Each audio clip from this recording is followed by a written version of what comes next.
बिस्मिल्लाहिर्रहमानिर्रहीम। अस्सलाम वालेकुम, welcome to my YouTube channel. तो आज मैं आपकी मुलाकात एक ऐसे शख्स से करवाऊंगा जो इतने बड़े ओहदे पे गजेटेड ऑफिसर रिटायर हुए हैं।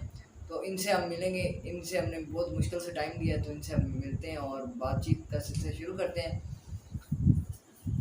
जैसा सर। वालेकुम अस्सलाम। सर कैसे हैं आप? शुक्र अल्हम्दुलिल्लाह।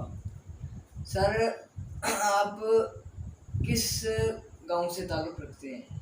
मैं गांव इशरा तहसील व ज़िला गुजरात से तल्लुक़ रखता हूँ।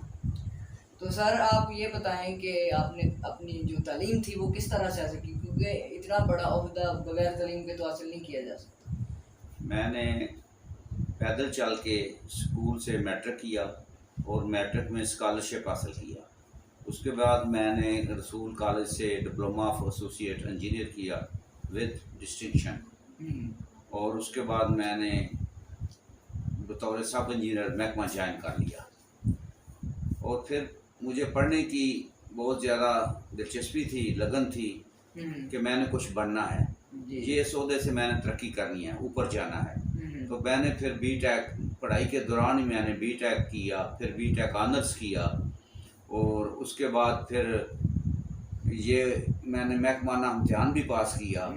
और उसके बाद फिर मुझे 17 स्केल मिल गया और उसके बाद मैं 18 स्केल में रिटायर हुआ। जी।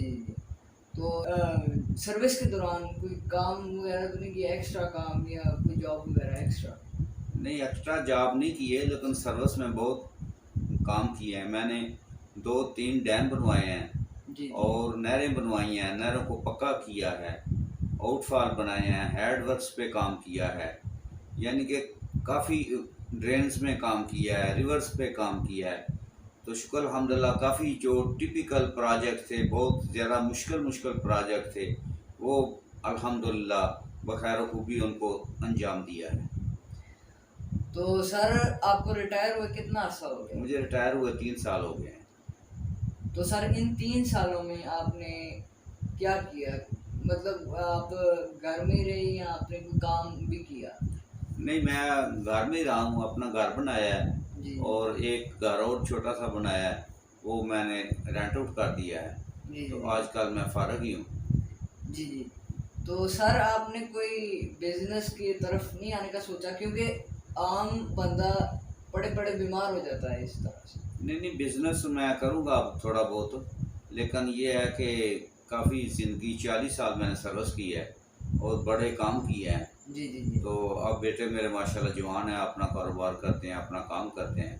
तो मुझे कहते हैं कि आप रेस्ट करें, आप लाइफ रिटायरमेंट लाइफ एंजॉय करें, आपको इतनी ज़्यादा मेहनत करने की ज़रूरत नहीं है।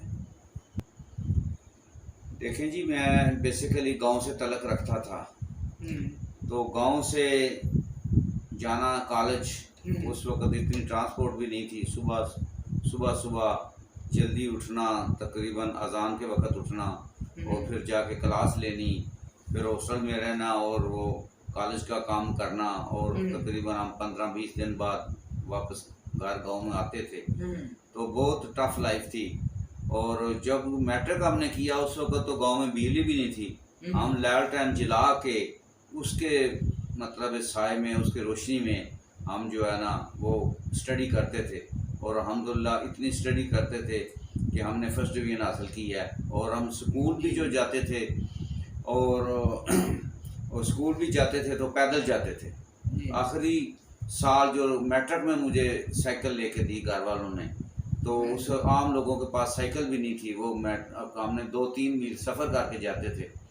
और मैं एक आपको बात बताऊं कि जितनी लगन से हमारे हेड मास्टर साहब ने हमको पढ़ाया है, हमको साइंस पढ़ाई है, मैथ पढ़ाया है, इतनी मतलब है कि कोई ट्यूशन लेके फीस लेके इतनी अरख रेजी के साथ नहीं पढ़ाता जितना उन्होंने हमें मुफ्त पढ़ाया है। हम उनके लिए दुआ गो हैं कि जिन्होंने हमें इस मंजिल तक पहुँचाया है और अल्लाह ताला ने पहुँचाया है और उनकी वालिदैन की दुआओं ने और हमारे साथीदार ने मेहनत की है हम पे और हमें उन पे फ़ख्र है।